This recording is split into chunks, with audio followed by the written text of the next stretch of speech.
Good morning, church. Don and I are so happy, so excited to be with you here today. As Ian said, I was an associate pastor here for 7 years. This was my church home. I love this church, and I love all of you, and I'm so glad to be here. Today, let's talk about every life is valuable. Here are some of the slogans used by the Methodist Church over the years. In the 1980s and the 1990s, we used "Catch the Spirit." The Methodist Church best known slogan, promise, is open hearts, open minds, open doors. The church also uses loving boldly, serving joyfully, leading courageously. And its mission is to make disciples of Jesus Christ for the transformation of the world. After September 11, 2001, the Methodist Church advertised with this slogan: "The people of the United Methodist Church are praying for you." And they said, "Fear is not the only force at work in the world today." The mission statement of this Florence First United Methodist Church is, "We exist to offer creative experiences that lead people to inspiring encounters with God, meaningful connections to each other, and lifelong transformation." John Wesley, one of the Methodist Church fathers, said these things: "Do no harm and stay in love with God." He said the necessary fruit of the love of God is the love of our neighbors, of every soul God has made. And he said, though we may not think alike, may we not love alike? May we be of one heart, even though we're not always of one mind? Were these just words? Were they just slogans? Did we mean these things? Do we believe them? Do we practice them? Well, every life is valuable. God does care. Does God care? Does God love everyone? Duh. He does. Of course He does. Should we, as followers of Jesus Christ, care about every person, value every person, love every person? Well, it's hard to do.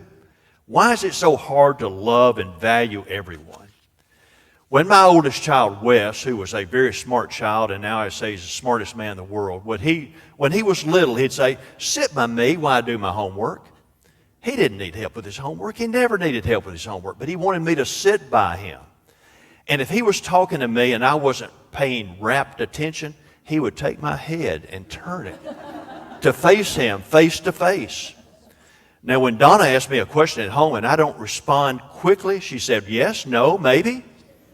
Or she'll say, "Do you hear the words coming out of my mouth?" How do we make someone feel valued? It's when we really see someone, not just glance. When we show interest to someone, when we talk to someone, it's an investment of time. Instead of just saying, "Hey, how you doing?" and then we turn around and go to the next person without waiting for a response. It's more than that. We comment on their job, on their children, on their appearance, that we're praying for an upcoming trip or an upcoming surgery. We converse with them. We spend time with them. The fact is, every life is valuable is a key doctrine. In Genesis 1:26 through 30, we read that God created humans, and humans were created in God's image. In 1 Timothy 3 through 6, we read, "This is good and it pleases God. God wants all people to be saved, and Jesus gave Himself for all people." These verses and many other verses all through the Bible teach us that every person is worthy of love. It comes from God, and it was lived and demonstrated by Jesus. It's taught in the Bible. It's part of our Methodist church theology. It should be a part of our lives.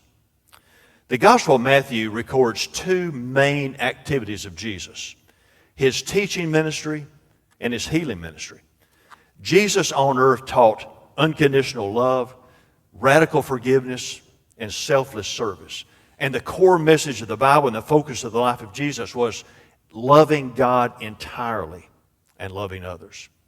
And Jesus showed His love and how He valued others in His healing ministry. In Matthew chapter 8 and 9 that we'll look at today, we have the stories of the healing of the leper, the healing of the Roman captain's servant, the healing of Peter's mother-in-law, the healing of many sick people, many demon-possessed people, and the paralyzed man. In our first text that Lindsay read a while ago, we read in Matthew chapter 4, when Jesus came down from the mountain with the cheers of the crowd still ringing in his ears, a leper appeared and dropped to his knees before Jesus, praying, "Master, if you want to, you can heal my body." Jesus reached out and touched him and said, "I want to." And he touched him. Then and there, all signs of the leprosy was gone. This is one of my favorite stories about Jesus. The leper, a man despised, avoided, and ostracized, came to Jesus and said, "If you want to, if you really want to, you can heal me." And Jesus said, "I want to." And he didn't just say, "You're healed." He touched him, and he was immediately healed. Leprosy was a disease that we're probably not familiar with. We read about it all in the Bible, and I doubt if very many of you, unless you've been to third world countries, have ever seen leprosy. It's a terrible, wasting, debilitating disease. There was no cure, and it was said of leprosy that you die inch by inch. It attacks your skin, your eyes, your nerves, your joints, the lining of your nose. And until the 1940s and 1950s, with modern medicine and antibiotics, there was no cure, no treatment for leprosy. In Bible times, lepers were banished from society, forced to live away from town, out of the village, away from people. If they did see anybody, they were to announce themselves and say, "Unclean, unclean, don't come close. I'm unclean, I'm a leper." The only thing considered more unclean in Bible times was touching a dead body. I've only seen one leper in my life. I had an internship in New Orleans at the United States Public Health Service Hospital. There was a leper colony not far from us in Carville, Louisiana, and it was established in the 1890s, and it was a facility where there was a hospital, dormitories, apartments, homes, medical facilities, doctors, nurses, ophthalmologists, dentists, occupational therapists, everything they needed to treat lepers. Well, after 1940, 1950, when there were antibiotics and they could treat and cure leprosy, then that facility became not as needed. And as the colony decreased in population, they outsourced their services to the United States Public Health Service facilities in Baton Rouge and New Orleans, and I was in New Orleans. I had one leper from Carville who came to the clinic that was my patient.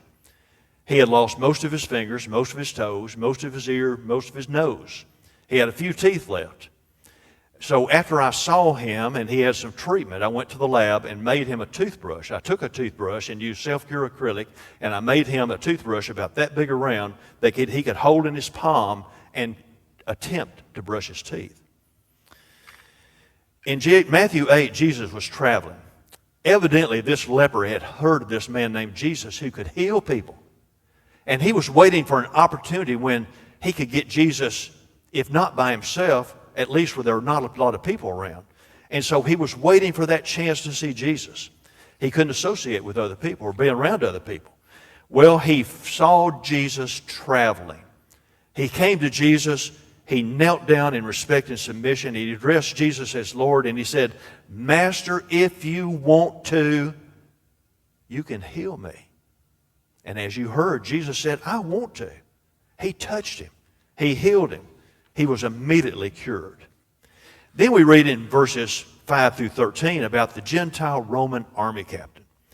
As Jesus entered the village of Capernaum, he was on his way to Peter's house, a Roman captain came up in a panic and said, "Master, my servant's sick. He can't walk. He's in terrible pain." And Jesus said, "Okay, I'll come to your house and heal him." And the captain said, "Oh no, I don't want you to go to all that trouble. I know you can just issue a command and it will happen, because I know about commands. I'm an army captain. And when I say you do this or you do that, they do this and they do that. And I know you can say, give the word and he'll be healed." And Jesus said, "I have not seen this kind of faith and trust in all of Israel. And I know that this day, this is the first of many who will be coming from all directions to sit at God's banquet table." Then Jesus turned to the captain and said, "Go, what you believe has happened." And at that moment, his servant became well. Jesus had come to Capernaum, his home base. He was interrupted by a Roman army captain coming to Jesus to look for help for his servant. He was in terrible pain. He couldn't walk. Jesus said, I'll come to your house. He said, no, no, no. That's way too much trouble. You just give the command. And Jesus was amazed. He said, go home. He's healed. Then we find Jesus, after he was interrupted by the Roman army captain, going on to Peter's house. We read in verses 14 through 17, by this time they were in front of Peter's house. On entering, Jesus found Peter's mother-in-law sick in bed, burning up with fever. He touched her hand, the fever was gone, and no sooner than that, she was up on her feet, fixing dinner for Jesus and his disciples. He was on his way to Peter's house. He was interrupted by the Roman army captain. He arrived at the house. Peter's mother-in-law, who evidently ran the household domestic duties in the house, was sick. Jesus healed her. And what did she do? She jumped up, started cooking, cleaning, and greeted Jesus and his friends, as well as her own family. That same evening, probably at that same house, in verses 16 and 17, that evening a lot of demon-affected people were brought to Jesus. He relieved the inwardly tormented. He cured the bodily ill. He fulfilled Isaiah's well-known prophecy. He took our illnesses. He carried our diseases. So that same evening, people brought their sick, their mentally ill, their demon-possessed friends and family members. And it said Jesus healed them all, probably well up into the night. Then in chapter 9, we hear the story of the paralyzed man. We read, Jesus and the disciples crossed the sea to Jesus' hometown. They had left Capernaum, now they've come back. Some men carried a paraplegic on a stretcher and set him down in front of Jesus. Impressed by their bold belief, he said to the paraplegic, cheer up, son, I forgive your sins. And some of the religious scholars are saying, look, he's blaspheming. What is he doing? Jesus knew what they were thinking. He said, what is all this gossipy whispering? What do you think is simpler to do? Forgive his sins or heal him? Just so you know who I am, I'll do both. Take up your bed and walk. And he did. He forgave his sins and healed him. And it said the crowd was awestruck, amazed, and pleased that God had authorized Jesus to work among them in that way. Now, in this story, some men brought a family member or a friend or a neighbor to Jesus to be healed. And you can read more details about this story in Mark 2 and Luke 5. We read the story that we're familiar with. There were so many people at that house, and this may have been Peter's house again. The house was full. The doorway was full. The windows were full. They could not get their friend in to see Jesus, and they wanted healing. So they carried the man up on the roof, took a section of the roof off, and lowered him down on a stretcher in front of Jesus. When Jesus saw the faith of the men and their friend, Jesus forgave the man his sins, and then he healed him. He got up and walked out. Wow. That's the kind of friends I would like to have. That's the kind of friends I want. Isn't that the kind of friends you would like to have? Take you on a stretcher to see Jesus and lower you through a roof so you would be at the feet of Jesus? And I think we have those kinds of friends here today. Well, well, well. In all of these cases, we have a leper considered untouchable and unclean approaching Jesus asking for healing. We have a Gentile army officer, the hated occupying army in Israel, asking for healing for his servant who was considered probably a second-class citizen. We have Peter's mother-in-law, a woman who was not considered equal with men at that time. We have people bringing the sick, those who were demon-possessed, those who were mentally ill, more defiled and outcast people. We have a paralyzed man who was not invited or wasn't able to go see Jesus. But Jesus valued every one of these people. The people who were considered unclean, defiled, not worthy, not important. Jesus was risking himself being labeled defiled and unclean because he touched them. He associated with them. He healed them. He loved them. And being forbidden to enter the temple to worship. So does God care for everyone? Yes, he does. Does God see us? and hear us and love us, everyone? Yes, He does. Does God care about us? He does. And we also should be able to see, hear, and care for and love other people. We as followers of Christ are described as disciples, community, devotees, fans, subscribers, helpers, the very hands and feet of Jesus. Think about it in this way. In Matthew 25, Jesus tells another parable. We're told when Jesus arrives, blazing in beauty and all of His angels with Him, the Son of Man will take His place on the throne.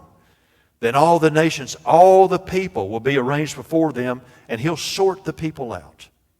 And the King will say to those on His right, enter, you who were blessed by my Father. Take what's coming to you in the kingdom. It's been ready for you since the world's foundation. And here's why. I was hungry and you fed me.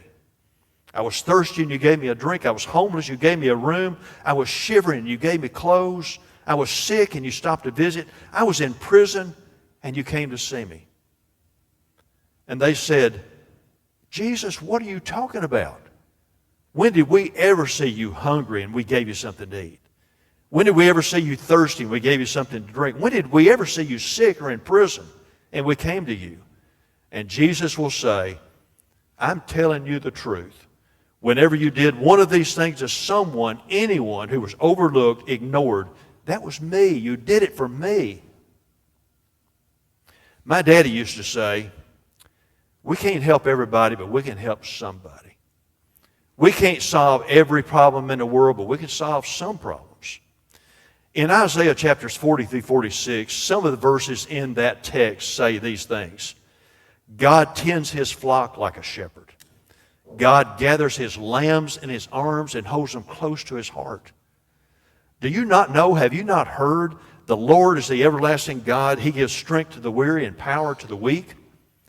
Do not fear, I am with you, for I am your God.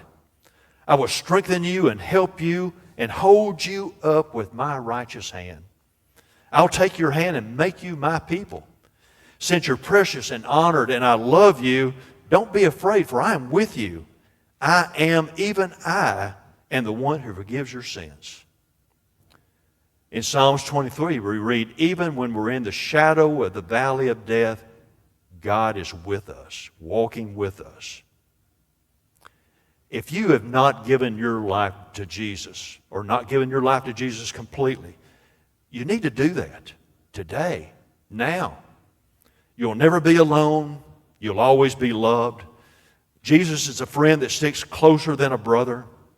Let's leave here today with a heart that can love those who look and think and live differently than we do. There's a song by Rhonda Vincent that Don and I play on YouTube nearly every morning. Rhonda Vincent is a bluegrass gospel singer. Now, I'm from Kentucky and I like bluegrass, and I have taught Donna to like it. But she sings a song that's called, if you don't love your neighbor, you don't love God. Isn't that the greatest commandment? To love God with all your heart, soul, and strength, and to love your neighbor. We can make a difference in this old world when we show kindness, compassion, and love to even one person. So let's make our lives count by making the lives of other people count. Thanks be to God for His love.